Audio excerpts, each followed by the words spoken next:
Assalamu alaikum everyone. Welcome to the Literary Voyage. Hope you guys are healthy, wealthy, and fine shine. I am here with a new short story with your tongue down my throat by Hanif Qureshi. Hanif Qureshi का introduction मैं पहले अपनी video में दे चुकी हूँ. अब मैं आप लोगों को थोड़ा सा टाइटल के बारे में बताना चाहूँगी. With your tongue down by throat इसकी उर्दू ये होगी कि मेरे गले के नीचे अपनी ज़ुबान के साथ. अगर इसके हम टाइटल को देखें तो ये काफ़ी बोल्ड है, मगर इसके मीनिंग्स बहुत डिफरेंट है. बेसिकली ये टाइटल नावल के फ़ीमेल करेक्टर्स के लिए है कि जो ज़ुबान उनका गले के नीचे जा रही है या उनको सफोकेट कर रही है या उनका गला घुट रही है, वो किसी मेल लवर की ज़ुबान नहीं है, बल्कि वो उनकी मदर लैंग्वेज है. यानी कि उनकी मदर लैंग्वेज ही उनको सफोकेट कर रही है. तो टाइटल इटसेल्फ जो है वो हाइब्रिडिटी का एक कॉन्सेप्ट जो है वो हमें दे रहा है. साथ ही मैं हाइब्रिडिटी का थोड़ा सा कॉन्सेप्ट भी देती चलूँ कि जब दो इंडिविजुअल्स या कल्चर्स या नेशंस मिलकर एक नई चीज़ प्रोड्यूस करते हैं तो वो हाइब्रिड होती है. फॉर एग्ज़ाम्पल अगर कोई पाकिस्तानी किसी इंडियन से शादी कर लेते हैं तो उनके जो बच्चे होते हैं वो हाइब्रिड होते हैं. उनको नहीं पता होता कि उनको मुस्लिम होना है या उनको हिंदू होना है. उनको नहीं पता चलता कि उनकी आइडेंटिटी क्या है. तो वो क्या हो जाते हैं, हाइब्रिड हो जाते हैं. जी, अब आ जाते हैं करैक्टर्स की तरफ. पहला है नीना जो मेन करैक्टर्स है. फिर है नादिया. फिर डिबोरा जो कि नीना की मदर है. फिर आ जाता है जी बिली जो कि नीना का बॉयफ्रेंड है. फिर नीना और नादिया जो हैं वो हाफ सिस्टर्स हैं और उनके सेम फादर हैं लेकिन मदर्स डिफरेंट हैं. फिर जी आ जाते हैं द फ्लॉन्डर जो कि नादिया का बॉयफ्रेंड है और नीना ने ही उसको नाम द फ्लॉन्डर दिया. उसका ओरिजिनल असल नाम जो है वो नहीं बताया गया स्टोरी में. और जो डिबोरा है उसका भी एक बॉयफ्रेंड है जिसका नाम है हॉवर्ड. जी, तो थोड़ा सा करैक्टर्स के बारे में बताती चलूँ कि जो नीना है वो एक टीनेज गर्ल है, ठीक है. उसके फादर इंडियन हैं और मदर जो है डिबोरा वो इंग्लिश हैं, ठीक है. फॉर सम रीज़न उसके फादर उसकी मदर को छोड़कर इंडिया शिफ्ट हो जाते हैं और दूसरी शादी कर लेते हैं. फादर की पहली बीवी डिबोरा और दूसरी बीवी सेम टाइम पर प्रेग्नेंट होती हैं और डिबोरा की बेटी नीना नादिया से एक दिन पहले पैदा होती है. और डिबोरा नीना को उसकी 11th बर्थडे पर नादिया के बारे में बताती है कि वो उसकी हाफ सिस्टर है.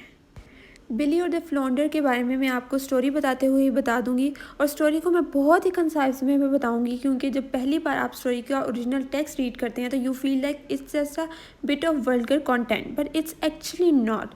इसमें बहुत से डीपर मीनिंग है जो कि मैं आपको एंड पर ज़रूर बताऊंगी. तो लेट्स स्टार्ट आवर स्टोरी.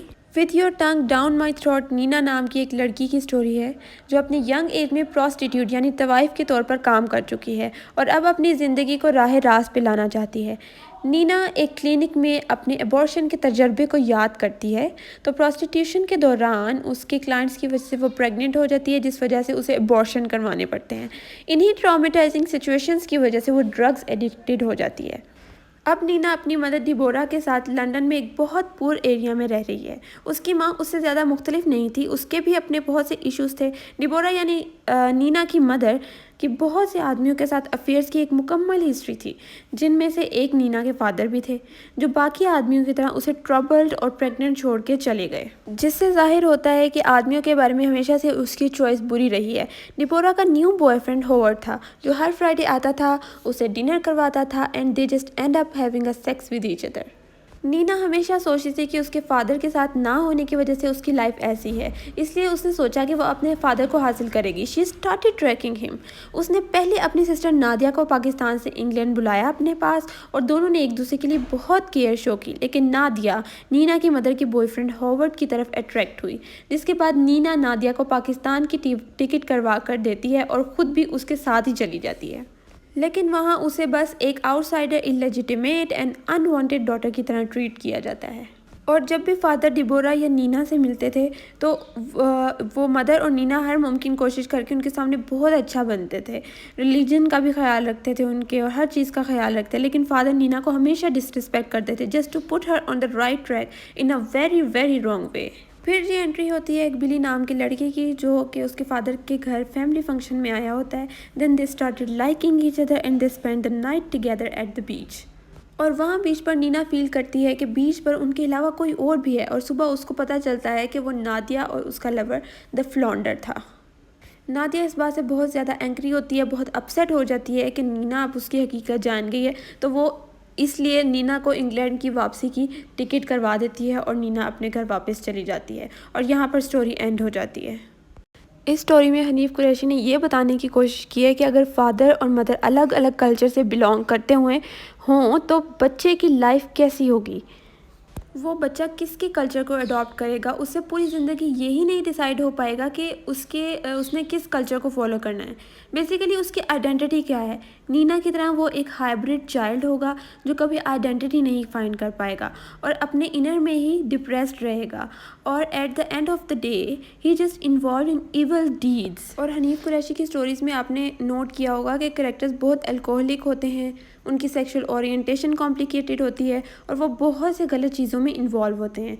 तो ये बेसिकली शो करता है इविल्स ऑफ सोसाइटी। तो ये इवल शो करवा के राइटर ये बताना चाहते हैं कि कैरेक्टर इतना डिप्रेस्ड होते हैं कि वो खुद ही डिस्ट्रक्शन की तरफ चले जाते हैं।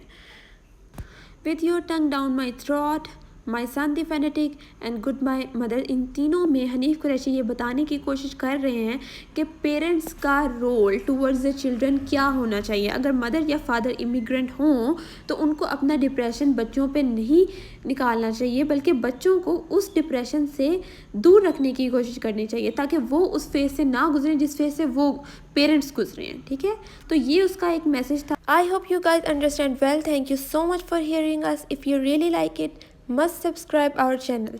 Have a good day.